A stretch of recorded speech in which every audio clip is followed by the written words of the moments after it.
중동 전쟁 향방이 요동치는 가운데 국회 외교통일위원들이 오늘 중동 7개국 주한 대사들과 만나 원유 수급 문제를 논의합니다. 26조 2천억 원 규모의 추가 경정 예산안의 처리 시한을 이틀 앞두고 여야의 줄다리기가 치열한 상황인데요. 국회로 가보겠습니다. 부장원 기자. 네, 국회입니다. 먼저 오늘 국회 외통위원들이 중동 7개국 주한 대사들과 만났다고요?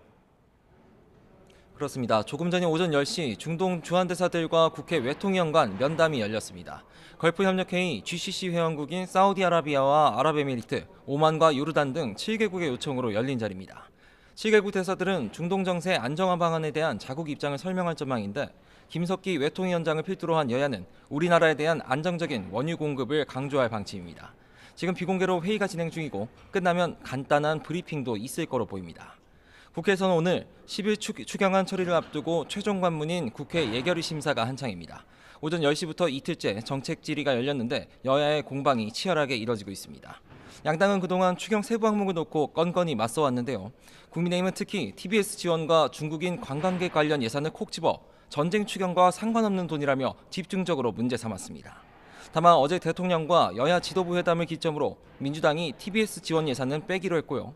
중국인 지원 예산도 문체위에서 여야 합의로 삭제해서 일부 진전은 보였습니다만 여전히 유류세이나 확대 등 핵심 의제를 놓고는 이견이 상당합니다. 또 상임위 심사 과정에서 3조 원 가까이 늘어난 예산안 손질 작업도 만만치가 않습니다. 내일부터는 예산안 조정소위원회, 이른바 예산소위가 열리는데 최종 심사를 마친 뒤 오는 10일 본회의에서 예산안을 처리할 계획입니다. 네, 지방선거 상황도 살펴보겠습니다. 대구시장 혼전 양상 정리가 어느 정도 되고 있습니까? 네, 우선 대구시장 경선 컷오프 이후 반발해온 국민의힘 주호영 의원 조금 전 국회에서 기자회견을 열었습니다. 지난 3일 법원에서 가처분 신청마저 기각되자 불복해 항고를 했고 무소속 출마까지 열어두고 숙고를 이어왔는데요. 컷오프 결정을 받아들일 수는 없다는 기존 입장은 유지하면서도 일단 항고심 판단 끝까지 지켜보겠다고 밝혔습니다. 거치에 대해서 최종 결정은 항고심 판단이 나온 뒤 내리겠다고 한 건데 당장 무소속 출마 강행하진 않기로 한 겁니다. 다만 주호영 의원은 이번 결정이 공천 난맥상을 덮고 가겠다는 뜻은 아니며 장동혁 대표에게 공천 실패의 책임을 물어야 한다고 거듭 날을 세웠습니다. 함께 컷오프된 이준선 방통위원장은 여전히 시민 경선을 주장하며 무소속 출마 가능성 열어두고 있는데요. 당장 보수 분열이 현실화하는 상황은 피했지만 대구시장 공천 내용은 쉽사리 풀리지 않는 모습입니다. 김부겸 전 총리를 앞세운 민주당, 이 틈을 노려 험지 TK 공략에 박차를 가하고 있습니다. 우선 오늘 오전 대구에서 현장 최고위원회를 열고 정청래 대표부터 당 지도부가 총출동했고요. 오후에는 경북 상주 포도농가에서 간담회를 열고 민심을 청취합니다.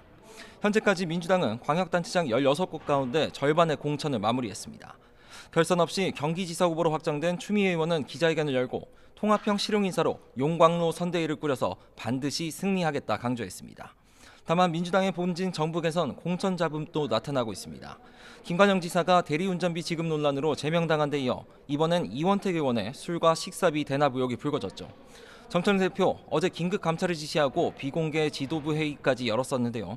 조금 전 당 윤리감찰 중간 결과가 나왔는데 현재까지 이 의원 개인에 대한 혐의는 없다고 보고 전북지사 후보 경선은 계획대로 진행하기로 했습니다.